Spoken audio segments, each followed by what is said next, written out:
ಎಲ್ರಿಗೂ ನಮಸ್ಕಾರ.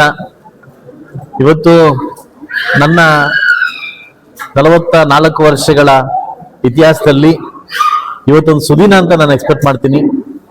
ಯಾಕೆಂದ್ರೆ ನನ್ನ ಇಷ್ಟು ವರ್ಷಗಳ ಜನ್ಮ ದಿನಾಚರಣೆ ಬರ್ತಗಳಲ್ಲಿ ಈ ವರ್ಷ ಆದಷ್ಟು ನನಗೆ ಖುಷಿ, ಈ ವರ್ಷ ಆದಷ್ಟು ನನಗೆ ಸಂತೋಷ ಬಹುಶಃ ಯಾವ ವರ್ಷನೂ ಆಗಿರ್ಲಿಲ್ಲ. ನಾನು ನನ್ನ ಕುಟುಂಬ 7:30 ಬಂದಿದ್ದು ಸೋಮೇಶ್ವರ ಟೆಂಪಲ್ಗೆ. ಇವತ್ತು 10:30 ತನಕ ಇಲ್ಲೇ ಇದ್ದು ಸೋಮೇಶ್ವರನ ಆಶೀರ್ವಾದ ತಗೊಂಡು ಅಭಿಷೇಕದಲ್ಲಿ ಪಾಲ್ಗೊಂಡು ತಾಯಿ ಆಶೀರ್ವಾದ ತಗೊಂಡು ತುಂಬಾ ಸಂತೋಷದಿಂದ ಹೋಗ್ತಾ ಇದ್ದೀನಿ. ನನ್ನ ಏನೇ ಮುಂದಿನ ಆಲೋಚನೆ ಕೂಡ ಸೋಮೇಶ್ವರನ್ ಬಿಟ್ಟಿದ್ದೀನಿ. ಬಹುಶಃ ನನ್ನ ಸೋಮೇಶ್ವರನ್ ಸ್ವಾಮೀಜಿಯವರು ವಿಶೇಷವಾಗಿ ನನ್ನ ಕರೆದು ಇವತ್ತು ವಿಶೇಷವಾದ ಅಲಂಕಾರ ಮಾಡಿ ಒಂದು ವಿಶೇಷವಾಗಿ ಬಂದಿರ್ತಕ್ಕಂಥ ಎಲ್ಲ ಭಕ್ತರಲ್ಲಿ ಕೂಡ ನನಗೂ ಕೂಡ ಇಲ್ಲಿ ಒಂದು ತಿಂಡಿಯನ್ನು ಕೊಟ್ಟು ಕಳಿಸ್ತಾ ಇದ್ದಾರೆ. ಮುಂಬರುವ ಕೆಲವೇ ದಿನಗಳಲ್ಲಿ ಕೂಡ ಏನು ಸೋಮೇಶ್ವರ ನನ್ನನ್ನ ಬರ್ಮಾಡ್ಕೊಂಡು ಇವತ್ತು ವರ್ಕ್ ಸ್ಟಾರ್ಟ್ ಮಾಡುವಂತ ಒಂದು ಆಜ್ಞಾಪ ಮಾಡಿದ್ದಾರೆ. ಕೆಲವೇ ದಿನದಲ್ಲಿ ಈ ವರ್ಕ್ ನ ಸ್ಟಾರ್ಟ್ ಮಾಡ್ತೀನಿ.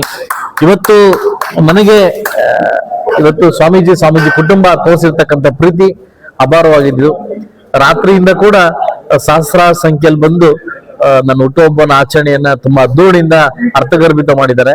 ಸೊ ಎಲ್ರಿಗೂ ನನ್ನ ಕೃತಜ್ಞತೆ ಸಲ್ಲಿಸ್ತೀನಿ. ಈಗಾಗಲೇ ಮಕ್ಕಳು ಕಾಯ್ತಾ ಇದ್ದಾರೆ. ನಮ್ಮ ಕುಡಿಗಳು, ನಮ್ಮ ಮುಳಬಾಗಲ್ ತಾಲೂಕಿನ ಮಕ್ಕಳು ಸಾಕಷ್ಟು ಜನ ಇದಕ್ಕೆ ಕನ್ಫ್ಯೂಸ್ ಆಗಿದ್ದಾರೆ. ಅದ್ರ ಬಗ್ಗೆ ನಾನು ಮತ್ತೆ ಅಲ್ಲಿ ಬಂದು ಮಾತಾಡ್ತೀನಿ. 100 ಮಕ್ಕಳಿಗೆ ವಿದ್ಯಾದಾನ ಮುಖಾಂತರವಾಗಿ, ಅಂದ್ರೆ ಅವ್ರ ಲೈಫ್ ನ ಬಿಲ್ಡ್ ಮಾಡ್ಕೊಳ್ಳೋ ಮುಖಾಂತರವಾಗಿ ಇವತ್ತು ಲ್ಯಾಪ್ಟಾಪ್ ವಿತರಣೆ ಕಾರ್ಯಕ್ರಮನ ಕೂಡ ಹಮ್ಮಿಕೊಂಡಿದ್ದೀನಿ. ಸೊ ಪ್ರತ್ಯಕ್ಷವಾಗಿ ಪರೋಕ್ಷವಾಗಿ ಇವತ್ತು ದಿನಕ್ಕೆ ಕೆಲಸ ಮಾಡಿರ್ತಕ್ಕಂಥ ಎಲ್ಲ ನನ್ನ ಸಹಪಾಠಿಗಳು ಕೂಡ ನಾಯಕರು ಕೂಡ ವಿಶೇಷವಾದ ಧನ್ಯವಾದ ಸಲ್ಲಿಸ್ತೀನಿ.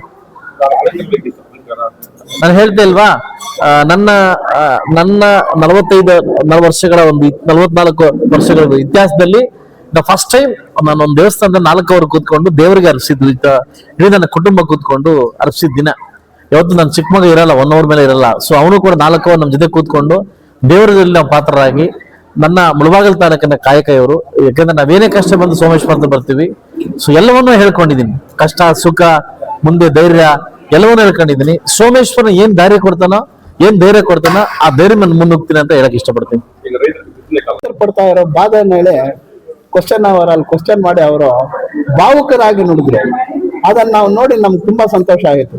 ಯಾಕೆಂದ್ರೆ ಎಲ್ಲೋ ಇದ್ದು ಎಲ್ಲೋ ಮಾಡೋದಕ್ಕಿಂತ ಎಲ್ಲಿ ಬೇಕೋ, ಎಲ್ಲಿಗೆ ಅದನ್ನ ಮಾತಾಡ್ಬೇಕು ಅಲ್ಲಿ ಮಾಡಿ ಘಂಟಾಘೋಷವಾಗಿ ಮಾಡಿ ಮೃಗಾಗಳ ಸಮಸ್ಯೆಯನ್ನ ತೀರ್ಸಿದ್ದಾರೆ.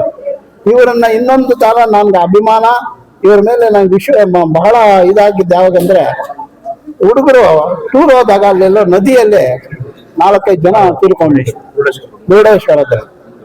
ಇವ್ರಿಗೆ ಹೆಂಗ್ ಗೊತ್ತಾಯ್ತು ಅನ್ನೋ ಗೊತ್ತಿಲ್ಲ. ಬೆಳಗ್ಗೆ ಎಷ್ಟೊತ್ತಿಗೆ ಅಲ್ಲಿದ್ದು ಅಲ್ಲಿ ಏನೇನ್ ಮಾಡ್ಬೇಕು ಆ ವ್ಯವಸ್ಥಾನ ಮಾಡಿದ್ದಾರೆ ಅಂದ್ರೆ, ಇಂಥ MLA ಅವ್ರನ್ನ ನಾವು ಅಭಿನಂದಿಸ್ಬೇಕು. ಯಾಕಂದ್ರೆ ಅವ್ರ ಪ್ರಜೆಗಳ ಮೇಲೆ ಇರೋ ಕಳಕಳಿ ಇವೆರಡನ್ನ ನನ್ನ ಜೀವನದಲ್ಲಿ ನಾನು ಮರೆಯಲ್ಲ. ಯಾಕಂದ್ರೆ ನಾವು ಮಾಡ್ತೀವಿ ಇಲ್ಲಿಂದ ಅವ್ರು ಹೇಳ್ಬೋದಾಗಿತ್ತು, ಮಾಡ್ರಪ್ಪ ಮಾಡಿ ಅಂತೆಲ್ಲ ಸರ್ಕಾರದಿಂದ ಮಾಡ್ಬೋದು.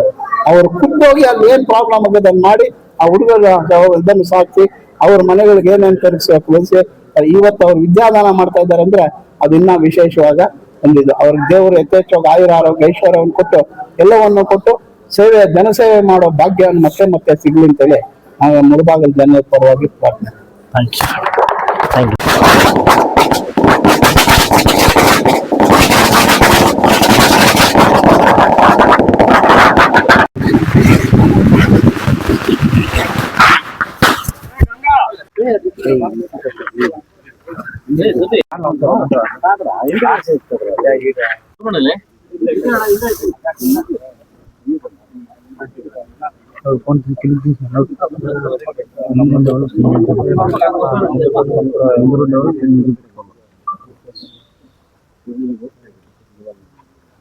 ಬೆಂಕಿಪಟ್ಟಣ ಕೂಡ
ಮೇಡಮ್ ಯಾವ್ದು ನಾನು ಸುತ್ತೋಲ್ದ ಏನು ಸುತ್ತೋಲ್ಲ ಇವ್ರದ್ದು ಇವರು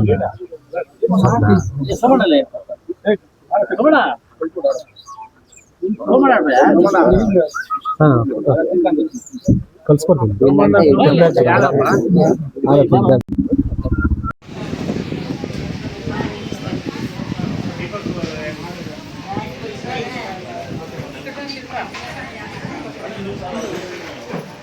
ದೇವಸ್ಥಾನದಲ್ಲಿ ಕೆಲಸ ಮಾಡೋರಿಗೆ